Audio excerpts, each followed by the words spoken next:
In the dead of night, when the moon is high and ill winds blow, and the banshees cry and the moonlight casts an unearthly glow, arise, my love, with tales of woe.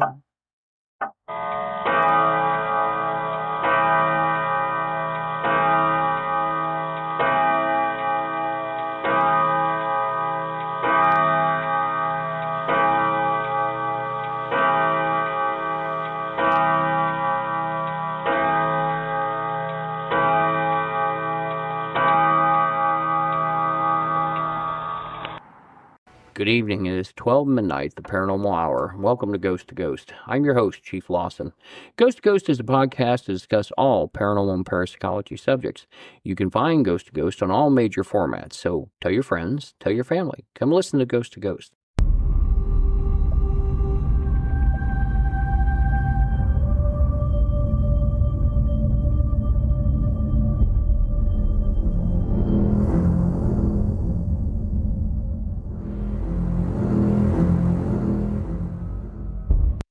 Good evening, ladies and gentlemen.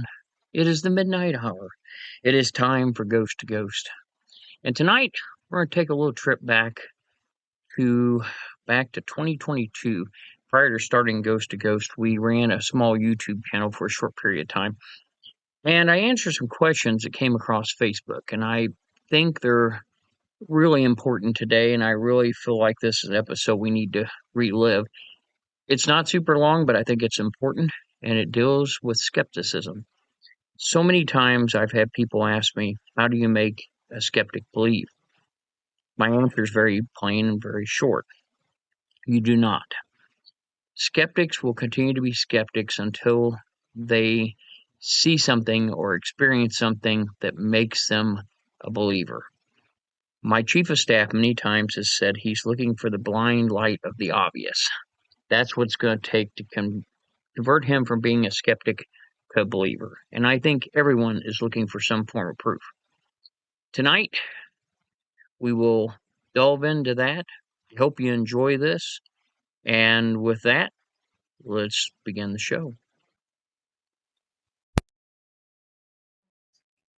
Hi, welcome to Spirit. I am Chief Lawson. I am the founder of Spirit. And today, we continue our series on paranormal questions. Today's question is asked by an unidentified viewer. I am a skeptic. Can you prove to me paranormal exists? Okay, very interesting. No, I want to say today that this content is prepared by Andrew Brooks and myself. Andrew Brooks is my chief of staff, and I want to thank him for his hard work on this. The simple answer is no. I'm no more able to convince a skeptic of the existence of the paranormal than a skeptic can convince me my experiences are unreal. So, the belief of the paranormal is deeply personal belief based on one's own personal experiences and not changed easily. The paranormal is rarely made up of blinding light of the obvious. More often, paranormal experience usually consists of the subtle, strange noises, unexplained shadows, or events that happen in the lucid hours of the night. We run across many skeptics throughout the field. Matter of fact, we have some on our team. And I think skepticism is a healthy, certainly a healthy add-in to our team and its operation. Everyone that gravitates toward parapsychology, I truthfully believe has something happen. Again, whether it be a blinding light of the obvious type of situation or another occurrence, but something happens that brings them to the belief of paranormal. My personal experience when I got into paranormal studies was when I was very, very young, and I got very interested in the subject matter. My father, who is now passed on, had told me of a time when his mother appeared to him and his two brothers and sisters shortly after her death, sat on the bedside, combed down her hair, and assured them that they would be okay and everything would be all right. That stuck with me, and the fact that my grandfather also was very much steeped in ghost lore, and I really got interested and started studying at a very young age. We're talking 8, 10 years old. I got very interested in ghost stories where other kids were reading unusual primers or usual primers, whether I was out looking for the paranormal ones. I got interested in cryptozoology and many things, but that's usually something of a trigger nature that drives one back to that blinding obvious of existence. Um, Here, one thing I can offer is I have met many people who were once skeptics and had that blinding light of the obvious moment, and now are, complete believers in ghosts and the afterlife and the paranormal. However, I've never met anyone that went the other way, a former believer who became a skeptic. And that's true. I mean, if you think about it, no one can tell you that they've known someone who was completely a believer in the paranormal that suddenly the next day became a skeptic and didn't want anything to do with it. So I will tell you, we have a paranormal university class which is on another video, but during one of those classes we had a couple come in, okay, and the woman was a devout believer in the paranormal, we'll say, and he was not. He was very skeptical. I think he thought that most of the class was going to be bull, and he wasn't overly happy. And I was kind of concerned because I thought at some point I may have to actually ask him to leave the classroom because I wasn't sure if he was going to be one of these guys that was going to cause a problem or, hackle during the entire course. He wasn't. He was very nice, very professional, actually, and he did all right in that respect. But by the time the class was over, we did our investigation. And of course, he sat through this, he paid his fees, and he was more than polite and professional. But by the time the class began its investigation at the end of the night, within the matter of 20 minutes, he suddenly became a believer. As we say, he found the light and the blinding light of the obvious, and he actually had something happen, and it scared him so bad that he actually did go out and sit in the car for a while. Came back in, he was shook. I mean, he was pale, and I remember distinctly what he said to me. He looked at me and said, "Wow, this shit's real, isn't it?" And I think that was the epiphany that, that defining moment of when he became the believer was when that happened. And from that point on, he was more than interested. He told me he wished he could take the class over again. He wished he could listen to some things a little more intently. Suddenly there was an interest. I think until the skeptic gets that moment, they're going to remain a skeptic. And just for some figures, to think about statistics, according to several studies, 45% of Americans believe in ghosts, while 18% report actual seeing a ghost. That means millions and millions of people have had a paranormal experience. This is a lot of people who would need to be discredited or be in some devious plan if the paranormal didn't exist. And some of these folks are very famous. We can go through, there's several sites that list people who believe in paranormal, or I'm sorry, celebrities that believe in paranormal. And you'd be surprised how many do. As part of our class, we list a great many people that believe in the paranormal, believe in ghosts.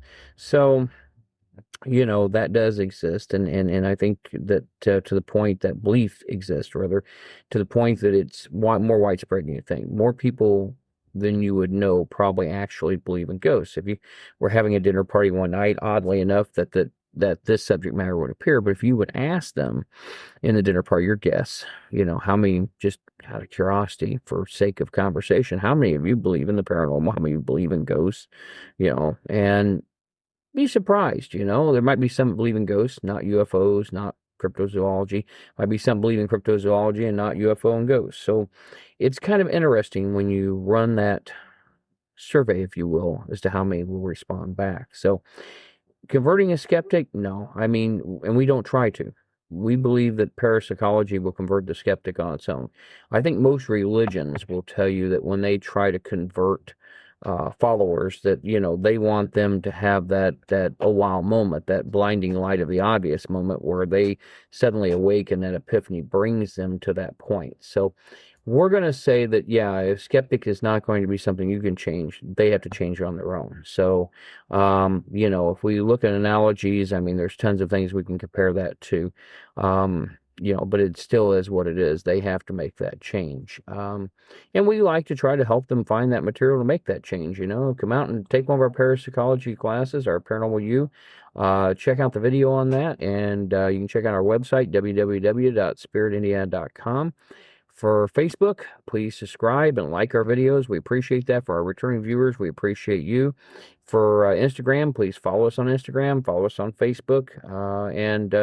Again, if you're interested in the Paranormal University, look up on our website, go to Paranormal U, and sign up.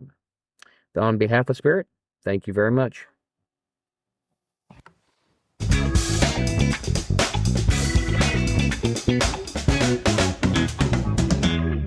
It's time for the ghost story of the day with Heather Lawson.